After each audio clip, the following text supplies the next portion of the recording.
Hello everyone, नमस्ते। मैं शोभा झा। मैं आपको बताना चाहती हूँ कि फ़र्स्ट टाइम अगर कोई प्रॉपर्टी परचेज़ करता है तो उसको क्या चीज़ों की ध्यान रखना चाहिए। मैं आपको बताऊँ कि सबसे इम्पोर्टेंट चीज़ जो है, अगर कोई प्रॉपर्टी आप ले रहे हैं तो उसका है सबसे इम्पोर्टेंट चीज़ लोकेशन। तो आपको लोकेशन ध्यान में रखना है। अगर लोकेशन गलत हुई तो आपके प्रॉफिट लॉस होगा टोटल। और अगर आपका लोकेशन राइट है, सही लोकेशन है, तो प्रॉफिट होगा। तो इसके लिए मैं आपको कुछ टिप्स बता रही हूँ कि लोकेशन कैसे चूज़ करें। तो इसके लिए मैं आपको बताऊं कि सबसे पहला जो लोकेशन है में आती है वो होती है कनेक्टिविटी।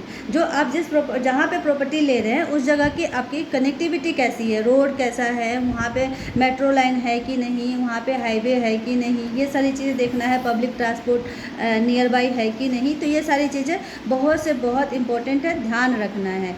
उसके बाद जो दूसरा जो है वो है फ्यूचर डेवलपमेंट। देखना है कि जहाँ पे आप प्रॉपर्टी ले रहे हैं वहाँ पे फ्यूचर डेवलपमेंट हो रहा है कि नहीं, क्या क्या डेवलपमेंट हो रखा है और क्या क्या होने वाला है। उससे क्या होता है, क्या वहाँ पे स्कूल बनने वाला है या हॉस्पिटल बनने वाला है या कोई हाईवे बनने वाली है, मॉल, शॉपिंग कॉम्प्लेक्स, मॉल बनने वाला है। तो ये सब चीज़ों को ध्यान रखना है कि फ्यूचर में क्या क्या चीज़ें यहाँ पे नियर बाय में आने वाला है, जिससे क्या होता है कि आपकी प्रॉपर्टी की वैल्यू बढ़ती है। उसके बाद जो है तीसरा है नियर बाय की फैसिलिटीज़, कि आप जहाँ पे प्रॉपर्टी ले रहे हैं उसके नियर बाय में क्या क्या फैसिलिटीज़ जो है वो अवेलेबल है, ये ज़रूर देखना है।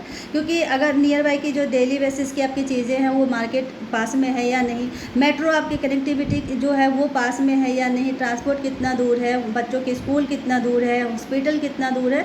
तो ये सारी चीज़ें आपको देखना है कि नियर बाय की फैसिलिटीज़, शॉपिंग कॉम्प्लेक्स हमारी कितनी दूरी पे है। तो ये सारी चीज़ें ज़रूर से ज़रूर देखना चाहिए कि कल होके दिक्कत ना हो।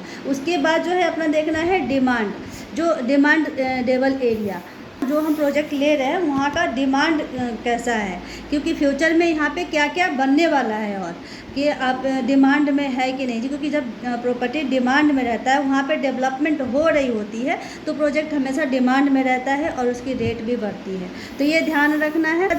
जो पाँचवा है वो है सेफ्टी इन्वायरमेंट। जहाँ पे हम रह रहे हैं प्रॉपर्टी में, तो वहाँ उस प्रॉपर्टी के सामने देखना है कि यहाँ पे नीट एंड क्लीन एरिया है या नहीं, वहाँ पे लोग जो रह रहे हैं वो ऑलरेडी कैसे हैं।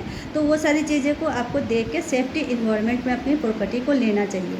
एक सिंपल लैंग्वेज में मैं ये बताऊं कि दो ही चीज़ें हैं। सबसे पहला जो है डेवलपमेंट एरिया, जहाँ पे आप प्रॉपर्टी परचेज़ करें, और दूसरा है डिमांड। ये दोनों प्लस हो तो कभी भी प्रॉपर्टी लॉस में नहीं जाती, हमेशा प्रॉफिट में ही जाती है। तो हमेशा डिमांडेबल जगह पे और जो है जहाँ पे डेवलपमेंट हो रहा हो वहाँ पे ज़रूर प्रॉपर्टी इन्वेस्टमेंट करना चाहिए। Thank you. इस ऐसी टिप्स के लिए मेरे चैनल को लाइक करें, सब्सक्राइब करें, और थैंक यू सो मच।